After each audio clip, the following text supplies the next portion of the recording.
Welcome into another video in my series going through and testing every single weapon inside of Black Ops 6 to see how viable these weapons are for all of you to be running inside of the Zombies game mode. So if you're new to my channel, make sure you are subscribed, turn on those bell notifications as you're not going to want to miss out any future uploads for myself on Black Ops 6. In the description down below, you can find the link for my streams. I stream Monday to Thursday, 6 p.m. Pacific, 9 p.m. Eastern Standard Time, and I stream on Saturday mornings at 9 a.m. Pacific, noon Eastern. I stream everything from Black Ops 6 Zombies all the way through to custom zombie maps, and I'm working really hard to reach Twitch partner this year. So if you're interested, find the link down below in the description. Now in today's video, we're going to be diving in and checking out an assault rifle that I haven't actually ran in months, which I was very surprised. So in today's video, we're going to be diving in and taking the AK-74 assault rifle into Black Ops 6 Zombies. We're going to take this to maximum damage output so that you guys get a really good feel for how this weapon, this assault rifle, performs inside of zombies. And throughout the video, you should be able to make up your mind on whether or not this is a weapon that fits your play style. Now, if you're looking for players to help you run through Easter eggs or just complete challenges inside of Black Ops 6 Zombies, feel free to join the Zhordecommunity Discord that is based on players helping other players. The link to join that is down below in the description.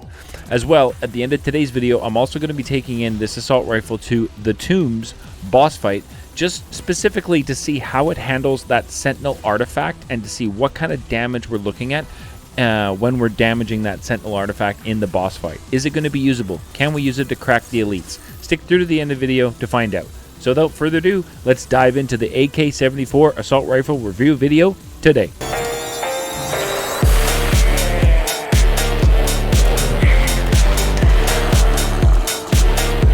Welcome into today's video. Thank you so very much for tuning in today. I really do appreciate that. What we're looking at here is the AK-74 with the multiplayer dark matter camo on there, which looks amazing. And I am definitely turning off PAP camos, even though the PAP camos on the Tomb look really good. And this comes in at 144 on a crit damage with just nothing. Just right off the rip, you're looking at 140 crit damage, which is really, really, really good damage to see. I was pretty impressed. I was actually surprised at how long it has been since I had used this assault rifle. So let's move this now to green rarity and see what kind of damage numbers we're going to be looking at.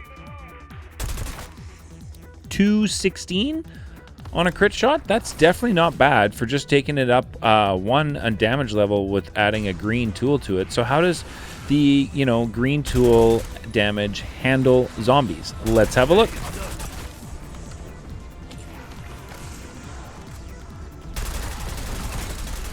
Yeah, so at 216 crit damage at green rarity, yeah, you're not going to have much problems early on using this assault rifle inside of your zombie games. That is for sure. All right, so let's dive into the Dark Aether. We're going to shoot our 5 rotating rocks here to get our free PAP crystal. That's 2, 3, 4. Where's the 5th one? There you are. And that's 5. Get our free PAP crystal and our free cryo freeze ammo mod. Now let's see what green PAP 1 takes this to. Whoa. 450 on a crit shot. That's some impressive looking damage numbers. Holy smokes, we just pack 1 with an ammo mod? Alright, let's move this now to blue rarity pack 1 with cryo freeze. And what kind of damage numbers are we looking at now? 600? Okay, let's see.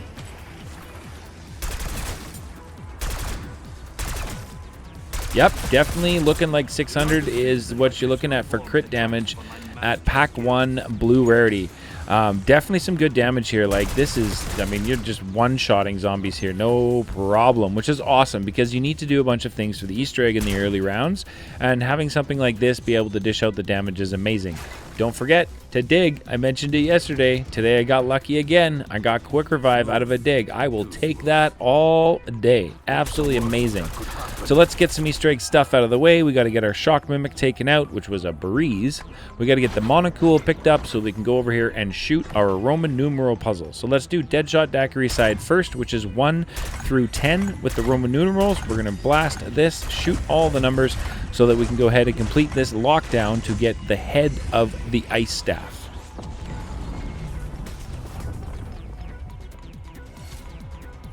All right, so there we go. We got that completed. Let's pick up our head of the ice staff and make our way over to the other side of spawn. the depth perception side, and do our second Roman numeral lockdown to get the stick bit of it, as Archibald calls. So on this side, the depth perception side, you're looking to go 1 through 8. And there we go. That's all 8 shot. So after you complete this lockdown on this side, you'll be given the stick bit of it and another max ammo, which is absolutely amazing. And I love Archibald. He always seems so excited that we're building the ice staff in this map. It's just, I'm really enjoying this map, if you haven't noticed from my content. So let's go ahead and do the ice staff defense at Blue Rarity Pack 1 on round 8. I was curious to see how this was going to go. I do have PhD Flopper. I did not pick up Jug, so my health was a little bit low for this one, and I only have 1 armor plate. Normally I would have 2. And I didn't turn on my Gobblegum for the extra armor protection, so that was a big F on my part for this. But I definitely feel like Molotovs are something I've been using a lot to really complete this recently, and I found that they've been a really big help, especially if you've got PhD Flopper. You can throw your Molotov just like right on the staff, and then you can stand there too and shoot the zombies, so you don't have to worry about it because you've got PhD Flopper, which is awesome. So here we are. I'm coming over here using my Tesla Storm that I love to use for the ice staff defense because of the chain effect and the lethality that it does when you activate it. And then PhD Flopper, of course, helps to slide into the zombies and take out a bunch of the damn zombies around. And yeah, these parasites, oof, took me down. But you know what? It's not a problem. I was actually kind of excited to take this down, believe it or not, because this gave me an opportunity to show you guys another side Easter egg on this map that I love to use in and for situations just like this, where you've taken it down maybe earlier on and you don't want to go reset.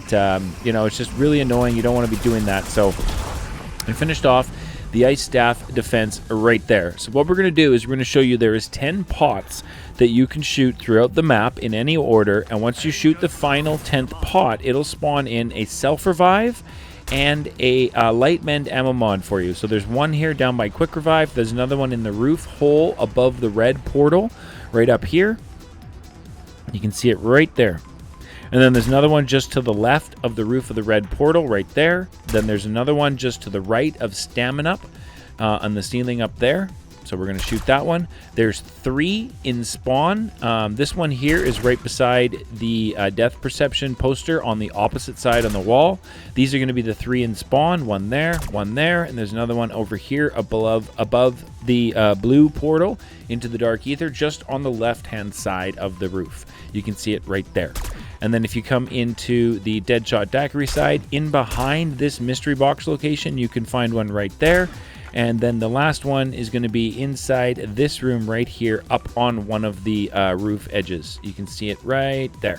So we shot that, and that drops light mend and a free ammo mod. Little pro tip, if you want to get a free self-revive for your entire crew right before the boss fight, do that Easter egg. It will drop a self-revive for every member of your team. Very handy. So let's push through and see how does this assault rifle handle the escort step of this Easter egg. As we've got a lot of elites to deal with, we've got a shock mimic, as you just saw. There's going to be armored zombies further on down the line. We're getting doppelgas, and at the very end of it, we are going to be getting an amalgam. So I'm just gonna kind of let the footage roll, because I've been really enjoying using this, and I can't believe I haven't used this for months. But just check out how I was having no struggles doing this escort in the footage now.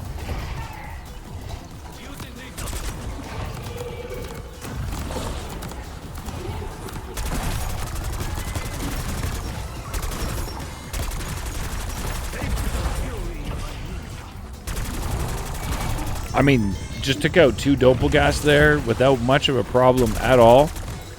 Kind of pushing through. I also noticed at this point I still had an absolute ton of ammo left, which was awesome. There's our amalgam spawning in. You can see we're doing some very decent damage to the amalgam, although I got myself stuck in a very bad position right there. Almost took another down, which would have removed the self-revive I just picked up. I did not want that to happen. So I decided to play it safe and pull out the staff and finish off the escort step using the staff, as it just slows down that amalgam. He was, you know, getting a little overzealous today during this step. So here we are finishing off the ice staff upgrade, which was absolutely amazing. So now we have our fully upgraded ice staff, which is what we need for this Easter egg. Again, keep digging. I can't believe it. I got quick revive and speed cola today out of digs. So just make sure you're always picking up a shovel and digging on this map. So now it's time to take this to Epic Rarity Pack 1 and see what kind of damage numbers we're looking at. All right, let's see. I'm definitely pushing for salvage as we need to get this to Legendary. So I've been digging up as much as I can, also trying to get the perks. And what do you know? What do you know? It dropped me another selfie. So keep your eyes on that. But let's see what kind of damage number we're looking at now. We are Pack 1 Epic. Round 15. How does this assault rifle handle the crowd inside of the tomb? 900 on a crit.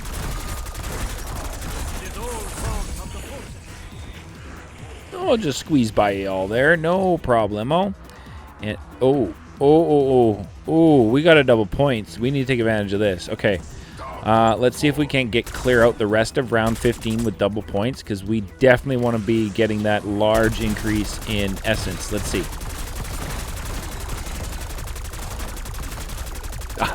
That's a resounding yes. This assault rifle just shreds. Like, holy smokes. That was absolutely amazing. Took out all of round 15 there with the double points. Pushed us up to almost Pack 2. Now let's go ahead and take it to Pack 2 and see what kind of damage numbers we're looking at. We are Pack 2 Epic. Let's see. Still trying to get all the salvage. I know if you melee them, you can shoot the parasites for an extra chance at loot, but I just prefer to shoot them for the salvage. That's all I'm really after. All right, what kind of damage numbers are we looking at? 511 on armor. 1,800 on a crit shot. Yo, this is incredible. Look at this. I mean, we got the insta-kill, but you still get the point. It definitely dishes out a boatload of damage. With the rapid fire, it shoots incredibly fast, which is awesome. You definitely have a ton of ammunition in your magazine and a decent amount in reserve on this one. Definitely something I noticed. As well, the movement when using this weapon is not hampered too much. I definitely didn't feel like a slug running around and using this assault rifle in my match today. So that's definitely some good news for you all. If you're concerned about switching to an AR, if maybe you're running SMGs or pistols, and you're just not concerned about, you're a little bit worried about the movement speed, don't be. With this, you'll be just fine. All right, so now we are Legendary Pack 2. What are we looking at? 2,400 on a crit shot. Let's go. Holy crap.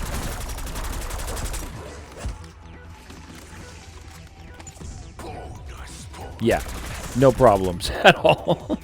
2,400 crit damage. Holy crap. So we're Epic Pack 2. We got one more Pack-a-Punch level to go. Let's go ahead and take this now to Pack 3.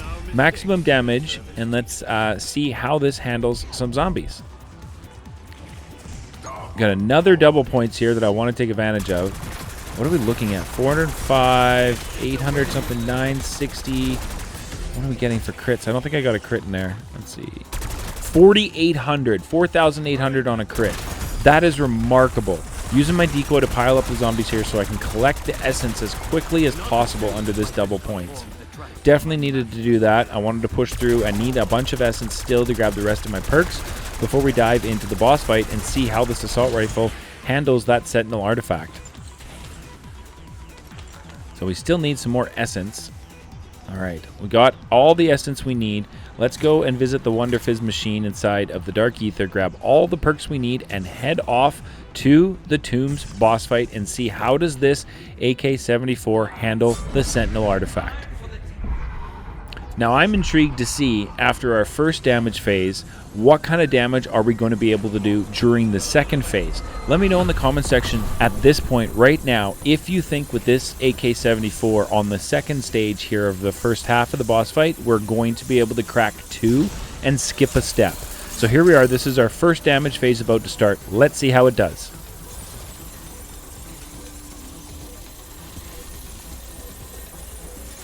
Protect myself with a charged shot. Here we go. 992 consistent damage. Okay, okay. That wasn't bad. That wasn't bad. It didn't feel as quick as the AS Val, but it definitely still felt quick. I feel like that was definitely a viable option. I am intrigued now to see if we're going to be able to crack 2 of them during the second stage of the first half of the boss fight. So we're about to do our second stage damage time right now. Let's see if we can crack 2 of them in this stage right now and skip a step.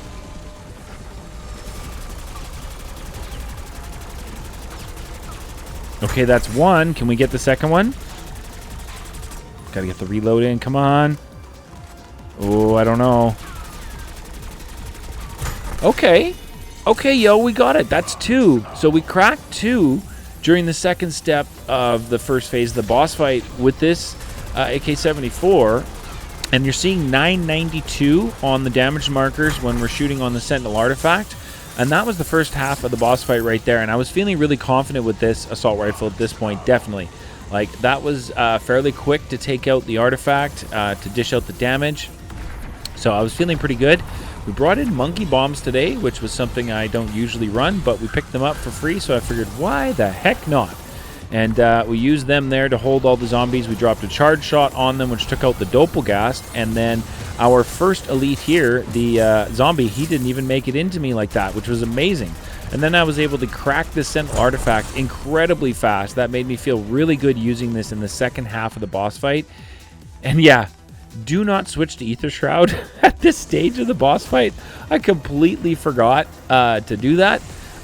Yeah, so that's not the best option. Thank goodness I bring in Power Keg into the boss fight, so I'm going to be able to pop that and at least have Aether Shroud ready to go. But don't want to be switching to Aether Shroud this late in the boss fight. Definitely not. I always recommend, like, as soon as you get in during the first half, that's probably the best time to switch your field upgrade. Once you're done the damage phase, laying prone in the middle there, you should be able to have a Aether Shroud ready to go. So here's our Doppelgast. Our second elite sprinter is coming in. I'm using this little rock thing here to kind of train him up a little bit and drain his health a bunch down. And then I noticed as I pushed away that he was done.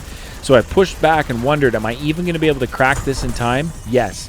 This AK-74 is awesome to be using in this boss fight. For me, personally, I would say that the top 2 weapons for this boss fight are going to be the AS Val and the ASG shotgun with Dragon's Breath and extended mag. It's definitely something that I feel like those are going to be the top 2, but I feel like this is just in the tier below those 2, 100%, with how viable this was to be able to crack the artifact, especially that second one on the Doppelgast, when the artifact had been sitting there for a little bit before I got over and was able to shoot it. That was definitely really good to see. So now we have our shock mimic coming in. I went and used another monkey bomb because I picked one up in the boss fight, which is awesome. That is Vulture's Aid Picky Eater, which is helping the elites and such drop equipment and tacticals and lethals that I am currently using, which is a big help. Big help. Now we've got our shock mimic. He is almost done. Just pushing through here to try and get his health down to that final little bit. Let's see. I saw the amalgam there. I was like, yeah, no, time to go. We've got the whole party spawning in right now. And then I saw our Sentinel artifact. So again, pop Aether Shroud, push back in, see if I can crack it in time before it disappears. And oh my goodness, I was definitely feeling immensely confident at this point using the AK-74 inside of the Tombs boss fight. It cracks things incredibly fast. That was an insane lucky monkey throw I got there. I can't believe I didn't get grabbed by that amalgam or absolutely destroyed with just all the riffraff that was in the area. Absolutely insane. Now at this point, I know I'm on to my last elite, which is the amalgam, and all I'm looking for right now is to see my amalgam so that I can see him and know where he is, and then I will pop my idolize right there. Popped idolize as soon as I found out where he was. Then we're going to drop a charge shot right directly on him and then focus in fire on the critical areas as much as possible on this amalgam elite to see if we can't finish off that final artifact and get it cracked before we go to our make and break phase of this boss fight. And here we are pushing through. Can we get this done in one idolize? Oh my goodness, that is awesome. You're able to take out your amalgam elite and the Sentinel artifact with one idolize using this assault rifle. That is definitely a viable option, 100%. Holy smokes. Now, for those of you wondering during this boss fight as a solo player, when I bring weapons in here to test, as I've leveled them up inside the previous gameplay, I'm here to see how it performs against the Sentinel artifact, which is why during the boss fight you'll notice I use the staff heavily to protect myself and deal a lot of the initial damage to the elites. But again, the testing goal of the boss fight here is to find weapons that can help us crack this Sentinel artifact as quick as possible, as if you come in here with not enough damage, you're not getting out. So I definitely want to be able to, recommend a bunch of different weapons for us all to be taken inside of this boss fight, depending on your playstyle. And there you go. We finished off the Tombs boss fight with that AK-74 assault rifle. Definitely a viable option in my books to be running inside of your Black Ops 6 Zombies games to be taken into the boss fight, as it definitely has a bunch of damage, and that is absolutely amazing. So don't forget to stick through to the end of the video, as I will show you the build that I put together for today's run. If you all have any suggestions to make the build any better based on how you play, let's work down together in the comment section so that everybody can share their builds and we can all pick and choose the ones that we like the best. Thank you so very much for tuning in today. I really do appreciate that. At this point in time, I want to make sure that you all are subscribed, commenting, and liking the videos, because when the channel reaches 7,000 subscribers, I'm going to be doing another giveaway to show thanks for just the unbelievable support across all of 2024 and to start 2025. So make sure you guys are liking, commenting, and subscribed to the channel so you have your best chance to be entered for that giveaway. As always, thank you so very much for tuning in today, and we'll catch you guys in the next one.